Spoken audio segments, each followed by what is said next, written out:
माघ गुप्त नवरात्रि के 7वें दिन महाविद्या माँ धूमावती की कथा। नमस्कार दोस्तों, जय माता दी। गुप्त नवरात्रि तंत्र मंत्र साधना पर विश्वास रखने वाले लोगों के लिए ही बहुत महत्वपूर्ण होता है। इस नवरात्रि में लोग अपनी सिद्धियों को प्राप्त करने के लिए 10 महाविद्याओं की उपासना करते हैं। माँ धूमावती 10 महाविद्या में 7वीं विद्या है। शास्त्र रुद्रामल तंत्र में बताया गया है कि सभी 10 महाविद्या शिव की शक्तियाँ हैं। पौराणिक मान्यताओं के अनुसार जब माता सती ने अपने पिता के यहाँ हवन कुंड में अपनी इच्छा अपने आप को जलाकर भस्म कर दिया था, तब उनके शरीर से जो धुआं निकला था उसी धुएं से माँ धूमावती प्रकट हुई थी। अर्थात माँ धूमावती धुएं के स्वरूप में माता सती का भौतिक रूप है। माँ धूमावती को रोग, शोक और दुख को नियंत्रित करने वाली महाविद्या माना जाता है। पद्म पुराण में बताया गया है कि दुर्भाग्य की देवी धूमावती माँ लक्ष्मी की बड़ी बहन है, परंतु इनका स्वरूप माँ लक्ष्मी से बिल्कुल उल्टा है। शास्त्रों के अनुसार माँ धूमावती पीपल के पेड़ में निवास करती है। मान्यताओं के अनुसार धूमावती को दरिद्रता, अलक्ष्मी और ज्येष्ठा के नाम से भी जाना जाता है। पौराणिक मान्यताओं के अनुसार पाप, आलस्य, गरीबी, दुख और कुरूपता पर माँ धूमावती का आधिपत्य रहता है। आइए जानते हैं माँ धूमावती का स्वरूप। माँ धूमावती कौवे पर सवार रहती हैं। यह मनुष्य के जीवन से दुख, दुर्भाग्य और दरिद्रता दूर करती हैं। पंचरात्र के अनुसार उग्र चंडिका, उग्र तारा जैसी उग्रता, भयंकर प्रवृत्ति वाली देवियों को माँ धूमावती ने अपने शरीर से प्रकट किया है। माँ धूमावती की ध्वनि 1000 गीदड़ों के साथ चिल्लाने के समान है, जो मनुष्य के मन में भय उत्पन्न करती है। माँ धूमावती ने एक बार क्रोध में आकर अपने पति महादेव का भक्षण कर लिया था। धूमावती देवी का संबंध भूख से भी है। माँ धूमावती हमेशा अतृप्त और भूखी रहती है, जिसके कारण वह दुष्ट दैत्य का संहार कर उन्हें भोज के रूप में ग्रहण करती है। शास्त्रों में बताया गया है कि माँ देवी धूमावती की पूजा करने से विपत्तियों का नाश होता है और समस्त रोगों से छुटकारा मिलता है। धूमावती पार्वती का एक रूप है। माँ धूमावती के प्राकट्य से संबंधित कथाएं अनूठी है।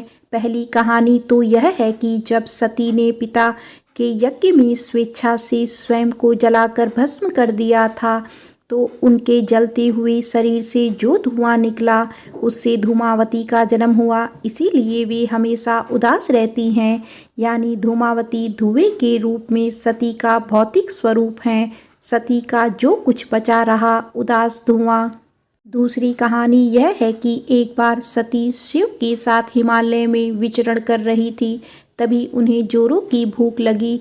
उन्होंने शिव से कहा, मुझे भूख लगी है, मेरे लिए भोजन का प्रबंध करें। शिव ने कहा, अभी कोई प्रबंध नहीं हो सकता। तब सती ने कहा, ठीक है, मैं तुम्हें ही खा जाती हूँ, और वे शिव को ही निगल गई। शिव तो स्वयं इस जगत के सर्जक हैं, परिपालन है, लेकिन देवी की लीला में वे भी शामिल हो गए। भगवान शिव ने उनसे अनुरोध किया कि मुझे बाहर निकालो, तो उन्होंने उगलकर उन्हें बाहर निकाल दिया। निकालने के बाद शिव ने उन्हें श्राप दिया कि आज और अभी से तुम विधवा रूप में रहोगी। आइए जानते हैं माँ धूमावती की पूजा विधि। गुप्त नवरात्रि में माँ धूमावती की पूजा करने के लिए स्नान करने के पश्चात काले रंग के वस्त्र धारण करें। अब अपने घर के पूजा कक्ष में पश्चिम दिशा की ओर मुख करके बैठ जाएं। अब अपने सामने एक लकड़ी की चौकी रखें। अब इस चौकी पर गंगा जल छिड़क कर इसे शुद्ध करें। अब चौकी पर स्लेटी रंग का कपड़ा बिछाकर माँ धूमावती की मूर्ति, चित्र या यंत्र स्थापित करें। अब माँ के सामने सरसों के तेल का दीपक जलाएं, लोबान से धूप करें और राख या भभूति से माँ को तिलक करें। अब माँ धूमावती को 2 रंग के पुष्प अर्पित करें और भोग के स्वरूप में उड़द की दाल की खिचड़ी चढ़ाएं। अब माँ धूमावती के मंत्र का 108 बार जाप करें। पूजा संपन्न होने के पश्चात माँ को चढ़ाया हुआ भोग सभी लोगों में वितरित करने के पश्चात चितकबरी गाय को खिला दें। ओम धूम धूम धूमावती दवै स्वाहा मंत्र जाप करने के पश्चात माँ धूमावती कवच का पाठ करें। माँ धूमावती की साधना 11 दिनों तक की जाती है। माँ धूमावती की साधना करते वक्त जो भी साधक पूरी श्रद्धा और आस्था के साथ नियमों का पालन करता है, माँ धूमावती उसकी सभी मनोकामनाओं को पूरी करती हैं। इस बात का ध्यान रखें कि माँ धूमावती की साधना करने की जानकारी को हमेशा गोपनीय रखें। 11 दिनों की पूजा संपन्न करने के बाद मंत्रों का जाप करने के बाद हवन करें। हवन में काली मिर्च, काले तिल, शुद्ध घी व हवन सामग्री को मिला लें। अब इस हवन सामग्री से हवन कुंड में आहुति दें। हवन संपन्न करने के बाद धूमावती यंत्र को अपने घर से पश्चिम दिशा की तरफ पड़ने वाले काली मंदिर में दान कर दें। बची हुई पूजन सामग्री को किसी बहती हुई नदी में प्रवाहित कर दें या किसी पीपल के पेड़ के नीचे दबा दें। ऐसा करने से माँ धूमावती की साधना पूर्ण हो जाती है। नियम पूर्वक माँ धूमावती की साधना करने से माँ धूमावती देवी प्रसन्न होती हैं और साधक के ऊपर माँ की कृपा सदैव बनी रहती है। माँ धूमावती की साधना करने से मनुष्य के सभी शत्रुओं का अंत हो जाता है। इस साधना को करने से साधक अपने शत्रुओं पर आसानी से विजय प्राप्त कर लेते हैं। प्रेम से बोलिए माँ धूमावती की जय। आइए सुनते हैं नवरात्रि के 7वें दिन माँ कालरात्रि देवी की कथा। माँ दुर्गा के 9 रूप हैं जिनकी पूजा नवरात्रि के 9 दिनों के दौरान की जाती है। शैलपुत्री, ब्रह्मचारिणी, चंद्रघंटा, कुष्मांडा, स्कंद माता, कात्यायनी, कालरात्रि, महागौरी और सिद्धिदात्री। माँ कालरात्रि भी इन्हीं में से एक है जिनकी पूजा नवरात्र के 7वें दिन की जाती है, जिसे महासप्तमी भी कहा गया है। माँ दुर्गा के ये अवतार बुराई का नाश करने हेतु लिया था। उन्होंने ये अवतार धारण कर शुंभ, निशुंभ और रक्तबीज जैसे दानव का वध किया था। कथा के अनुसार माँ दुर्गा के इस रूप को सबसे शक्तिशाली माना गया है। इनके शरीर का रंग घने अंधेरे की भांति काला और माता के अत्यंत लंबे केस खुले और बिखरे हैं। माँ कालरात्रि के गले में विद्युत की तरह चमकने वाली माला सुशोभित है। 4 भुजाओं वाली कालरात्रि देवी गधे पर मंदिर रहती हैं। इनके बाएं हाथ में लोहे का कांटेदार अस्त्र अलंकृत है और दूसरे में एक कतार है। माँ कालरात्रि का दायां हाथ हमेशा ऊपर की तरफ उठा रहता है, जो लोगों को सदैव अपने आशीर्वाद से सुसज्जित रखता है।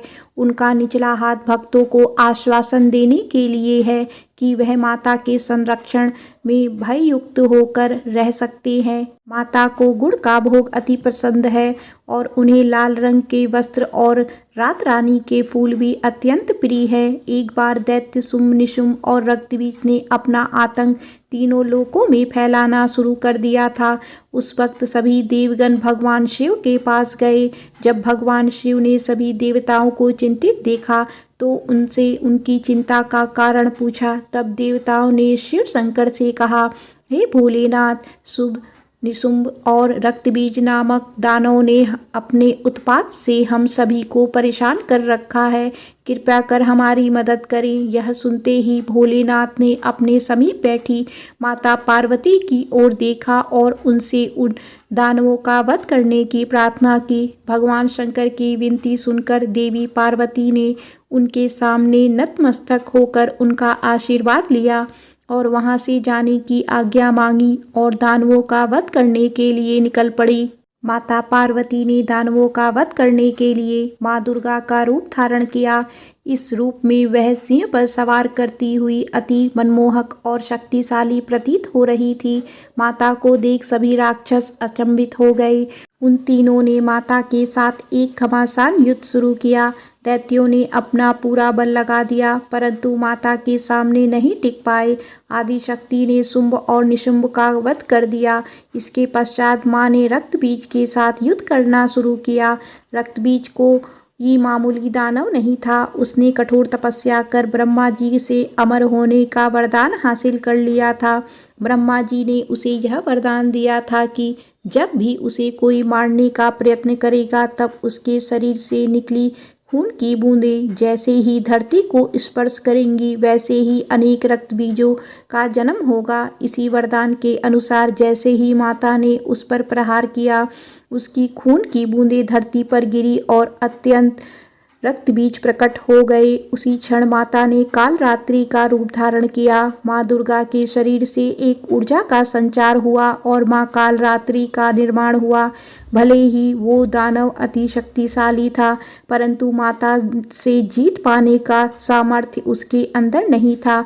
माँ कालरात्रि ने रक्त बीज को अपनी कटार से मार गिराया और जैसे ही उनके शरीर से खून बहने लगा, उन्होंने उसका रक्तपान कर लिया। माँ कालरात्रि की पूजा सप्तमी के दिन करने के पीछे भी एक बहुत बड़ा कारण है। कहा जाता है कि 6 दिन देवी की पूजा करने के बाद 7वें दिन हमारा मन सहस्त्र चक्र में स्थित होता है। इस चक्र से हमारा मन सबसे साफ और शुद्ध स्थिति में होता है। इस वक्त कालरात्रि की पूजा करने से हमें ब्रह्मांड की सभी शक्तियों सिद्धियों की प्राप्ति होती है और सारी असुर शक्तियाँ हमसे दूर भाग जाती हैं। माँ कालरात्रि की आराधना का मंत्र कुछ इस प्रकार है, जिसके जाप से सारी मनोकामनाएं अवश्य पूर्ण होती हैं।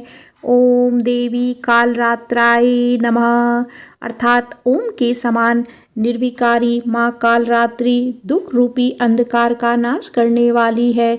दुष्टों व राक्षसों का अंत करने वाली माँ हम सबका कल्याण करे। देवी दुर्गा का यह कालरात्रि स्वरूप शुभ फल देता है, इसीलिए इन्हें माँ शुंभकरी भी कहा जाता है। माँ कालरात्रि के ब्रह्मांड के समान गोल नेत्र हैं। अपनी हर श्वास के साथ माँ की नासिका से अग्नि की ज्वाला निकलती है। अपने 4 हाथों से खड़ग लोहे का अस्त्र अभय मुद्रा और वर मुद्रा किए हुए माँ अपने वाहन गदर पर सवार है। माँ दुर्गा का यह अति शक्तिशाली रूप हमें यह सिखाता है कि बुराई कितनी भी शक्तिशाली क्यों ना हो, परंतु उसे अच्छाई के आगे घुटने टेकने ही पड़ते हैं। जो इंसान सच्चे मन से माँ की पूजा करेगा, माँ किसी न किसी रूप में अवतरित होकर उनके सभी जीवन से सभी बुराइयों का नाश करेगी। प्रेम से बोलो माँ कालरात्रि की जय।